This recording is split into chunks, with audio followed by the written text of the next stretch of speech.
Hi there, I'm Ben from Australian Paramedical College, and it's my great pleasure today to be catching up with a former APC student and graduate of the diploma program here at APC, Nathan Seidel. We're going to find out what Nathan's been up to since finishing study at APC.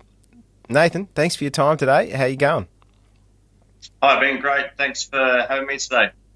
It's always a pleasure, mate. Now, if there was an APC Alumni Hall of Fame, you would be in it, mate. You'd be the first one there. And I say that not because we've had a few interviews with you, which has been great to find out what you've been up to in the mining industry. But you're so active on this student community forum, so helpful to the students, and it's not only your knowledge and your experience that you're giving to the community, but it's your passion, your obvious passion to help others. And I just want to thank you for that, mate, and really appreciate you being a part of our community. No problem at all. Love to help out where I can. You sure do, mate. You sure do. And I appreciate your time today. Now, so let's find out, what are you currently doing work-wise and study-wise? So I'm working FIFO up in the Pilbara at the moment on an even time roster as a emergency services officer and a paramedic. So currently studying with the University of Tasmania in their conversion program. So in the final year on the home stretch for the bachelor's program. So, yep, just doing the work and getting the degree done. Awesome, mate. And so you've been working quite a while now within the mining industry over there in WA. And as we were talking, there's quite a significant demand for the ESO roles within the emergency services sector in that industry, correct? Yeah, absolutely. Screaming out for them. And so what do those roles entail, and what's the sort of pathway to somebody who may be wanting to get work in mining? So I'm always asked this question by students, past students, even persons that work in ambulance services. How do I become an ESO or an emergency services officer? Quite simply, the minimum requirements for it are Cert 4 in healthcare, Cert 3 in mines rescue, and drug and alcohol tester qualification. So there are a couple of qualifications involved, but once these are achieved, it's definitely a foot in the door. And states like Western Australia are screaming out for ESOs. If you have the right qualifications, you are almost guaranteed work at the moment.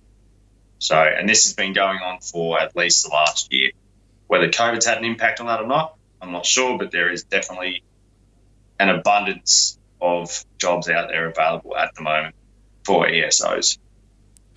Mate, what is it about the role that you love? You've been in for, as I said, in the game for a while now. What motivates you to keep going and obviously develop your learning and everything? Every day is different. No day is the same, and you don't know what is going to happen. You can have very quiet days, much as we don't like saying that Q word. Then you can have days where, like burns. I had burns, for example, seemed to be the hot topic a couple of swings ago. 5 burns in one day. So, you can have a day where there's nothing happening, or you can have a day where you're attending a massive incident. So it's definitely diverse job role. It's interesting and it's never boring. And you work FIFO as well? Yeah, so I fly out from Perth up to the Pilbara, FIFO role on 8 and 6 and 7 and 7. So it's 8 days straight, and you come home, have 6 days off, and you're back to work for 7 days of nights. Sorry, I should say 7 night shifts. So good roster, work half the year. Yeah, okay. So that sort of schedule suits you and your lifestyle? Yeah, absolutely. In my eyes, it's working half the year. I don't really know of any other opportunities that the person go, yeah, well, I work half the year. and pretty good money as well. So it's not for everyone. There's definitely sacrifices that need to be made, including, time away from family. You're going to miss things. You're going to miss birthdays. You're going to miss Christmases. But if you get used to it and it works for you, then go for it. So, mate, talk me through your journey from finishing up with the diploma at APC, and then from there until now. What's that career journey been like for you? So I was in a role of emergency services officer when I was completing the diploma. That just sort of obviously gave me much more of an in-depth understanding of the role. So you had the Cert 4 in healthcare to be able to work as an ESO? Yes, correct. Yep. So how did the diploma help you over just holding the Cert 4? Was it more in the theory, the knowledge, extra knowledge that you gained to be able to apply? Do you think that gives somebody an advantage in the industry, even though you said the minimum requirement for, say, an ESO role is Cert 4? What do you think about that? Yeah, absolutely. The Cert 4 will give you a base foundation understanding of the human body and interventions of what's required. The diploma gives a solid, firm understanding of more in-depth, like body systems, interventions, or a pharmacology understanding, stuff like that, to greater assist you to do your job effectively and be confident at it at the same time. Yeah. Okay. So now let's go through your study experience. Already having some knowledge, how did you find your study experience with APC, the online learning sort of part of it, and then the intensive workshops? Did that? What was your experience like?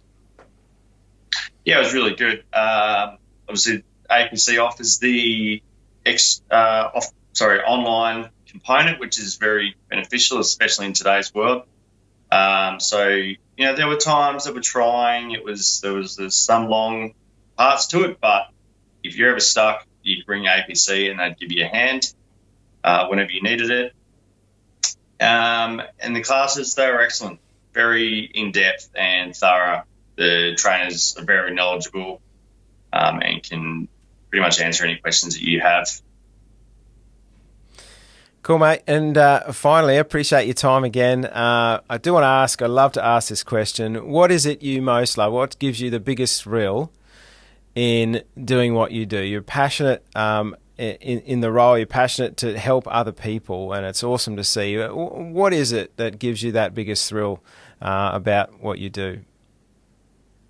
Satisfaction after all types of jobs. So you can have someone that's upset, you can sit and talk with them, or you can have a massive job and you help someone through that job and there's a good outcome. So job satisfaction, that's what keeps me going. Awesome, mate. Well, it's been a huge pleasure to catch up with you again, Nathan. All the best, buddy, and I hope it's not the last time we talk. Thank you. Absolutely, mate. Thank you. Cheers.